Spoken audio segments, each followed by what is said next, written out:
A continuación daré a conocer el tema de factorización a partir de este mapa mental. ¿Qué es factorización? Factorización se define como expresiones algebraicas que permiten determinar un valor de un número o de un compuesto. Complementando el concepto, se llaman factores o divisores, como lo muestran acá, de una expresión algebraica a las expresiones que multiplicadas entre sí dan como producto la primera expresión. Así como lo muestra este ejemplo, que es multiplicación. Entonces así, por ejemplo, A por A más B, tenemos A, entre paréntesis, como lo muestra, A más B igual a al cuadrado más AB. A y B más A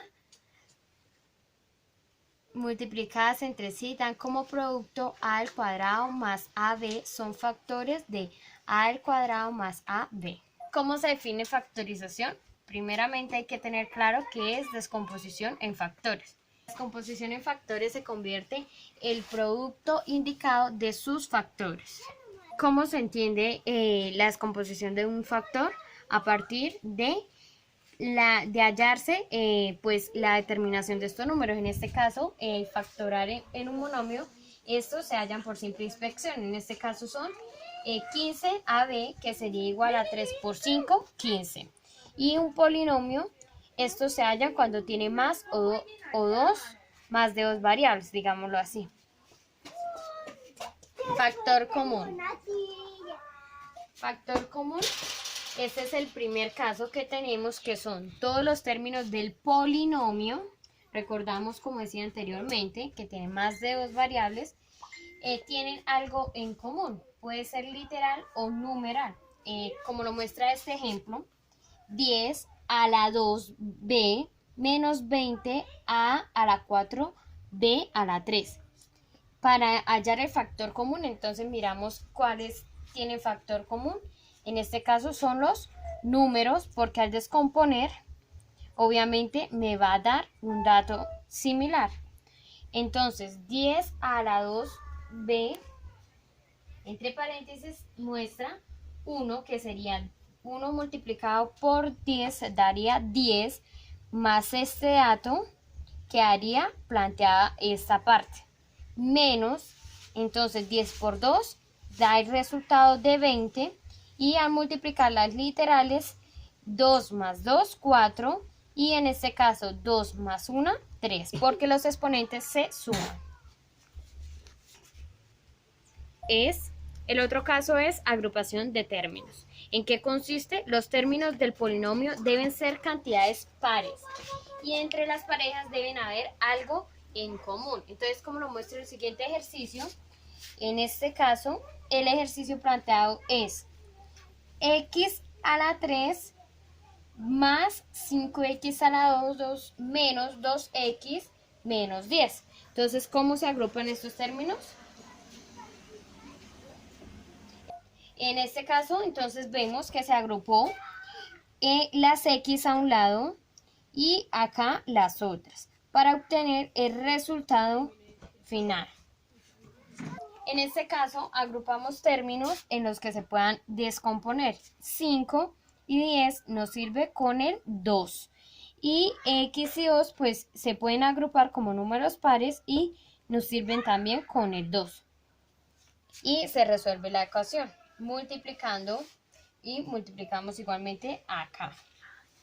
En este caso, acá quedaría 5, que al multiplicar 5 por 2, 10, y 5 sería 1. Listo. El tercer caso que tenemos es trinomio cuadrado perfecto, que consiste en el primer término y el tercero. Acá, como lo muestra el ejercicio, el primer término y el tercero del polinomio deben ser raíces cuadradas, es decir, son raíces cuadradas, el 25 y el 20.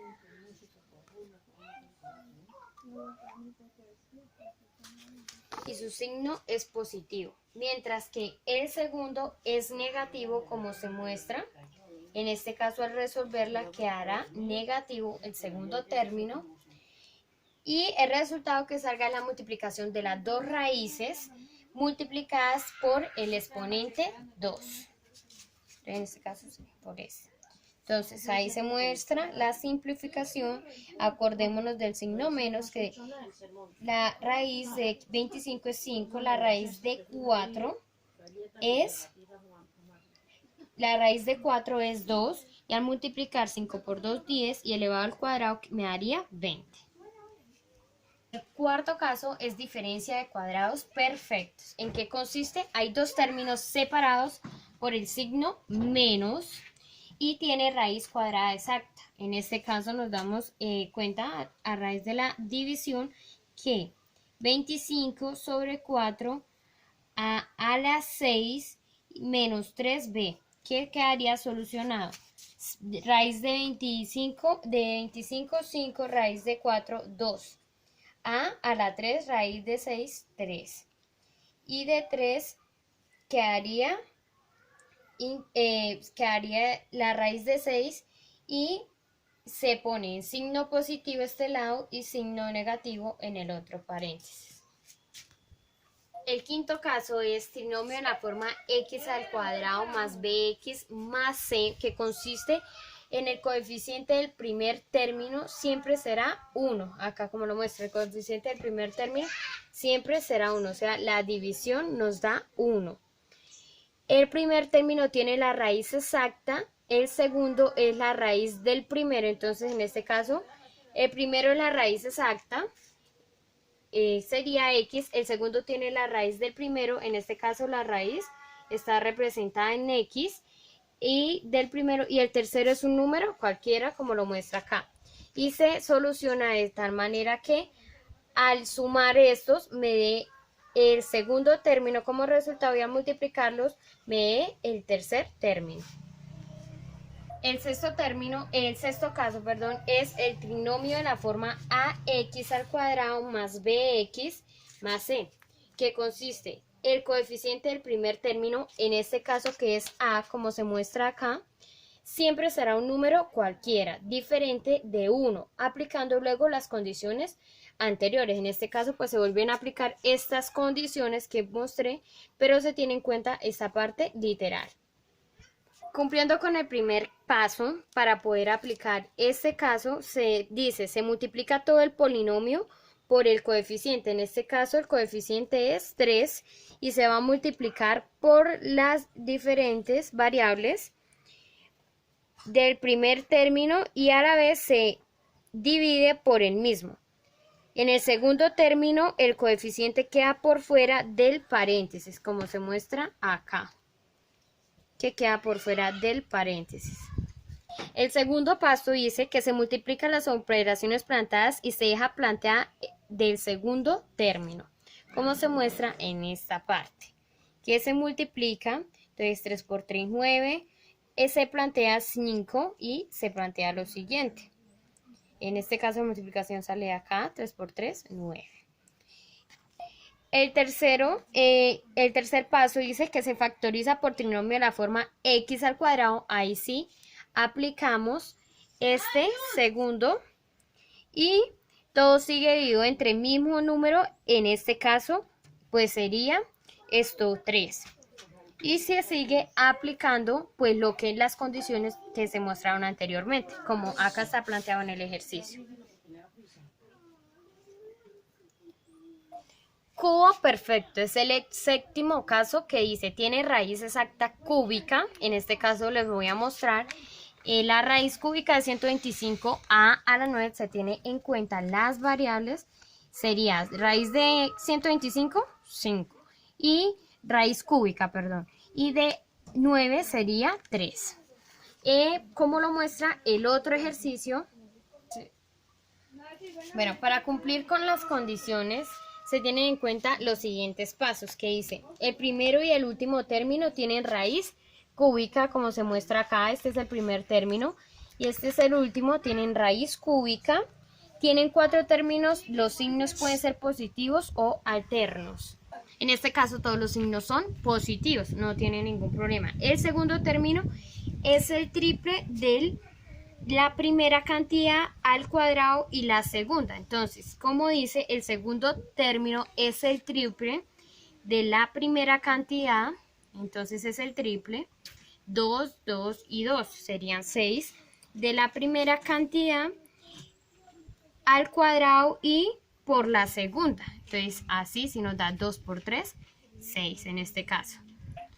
Para complementarlo dice 2 por 6, 12, que me da este resultado. El tercer término es el triple de la primera cantidad por la segunda al cuadrado, como lo expliqué anteriormente. Ahora vamos a ver la suma de cubos y diferencia de cubos. Entonces, ¿cómo se diferencian la suma de cubos y la diferencia por los signos? En este caso, en la resta sí pueden ser invertidos, aplicando la ley de los signos. Entonces dice, los signos son positivos, a cada término se le saca raíz exacta, como se muestra acá. De 27 es 3 y de 64 es 4, raíz cúbica. Recordamos que es cúbica. Y acá nos muestra el producto. ¿Por qué razón? En este caso 3 y 4 son las bases de estas raíces. ¿Y por qué da este resultado? 3 queda siendo el mismo. 3 por 4 me da 12m y 4 por 4, 16, obteniendo este resultado partiendo de esta suma de los cubos perfectos. La diferencia de cubos, ¿cómo se define? Los términos son separados por el signo menos, como se muestra acá, o son diferentes y se les saca raíz cúbica exacta, como decía anteriormente, pues aplicando la ley de los signos. En este caso sería menos 8 w sobre 6 menos z a la 3. Y se resuelve de la siguiente manera. Raíz cúbica de 8 sería 2w, raíz cúbica de 6 sería, en este caso, quedaría como es cúbica, quedaría 2 y ahí queda. De z quedaría 1, pero pues acá no se muestra. Y se resuelve la siguiente ecuación como lo mostré anteriormente. Finalmente, tenemos el caso 10, que consiste entre la suma de potencias o resta de potencias iguales. Entonces, ¿en qué consiste? Cuando el binomio, recuerden lo que yo mencioné anteriormente, con base al binomio, es positivo o negativo iguales, se escribe de tal forma que los exponentes de los términos sean iguales. Para factorizar este binomio se debe tener en cuenta si es suma o si es negativo y si el exponente es par o impar. Entonces, ¿cómo se definen los positivos? Si los exponentes son pares, y los negativos si los exponentes son impares, obviamente. X al cuadrado sobre a la 4, menos 625 sobre x menos 5, y primeramente se descompone el número más grande y de ahí se resuelve la siguiente ecuación, que es dando como resultado que se obtiene a partir de la operación, y que son estos, y se obtiene el resultado si es negativo o positivo. Para finalizar, debemos tener en cuenta que los casos de factorización son muy importantes para el desarrollo de diferentes procesos. En este caso tenemos que cumplir con sus diferentes casos, en especial con las variables. Se tienen en cuenta las literales y los numerales. Gracias.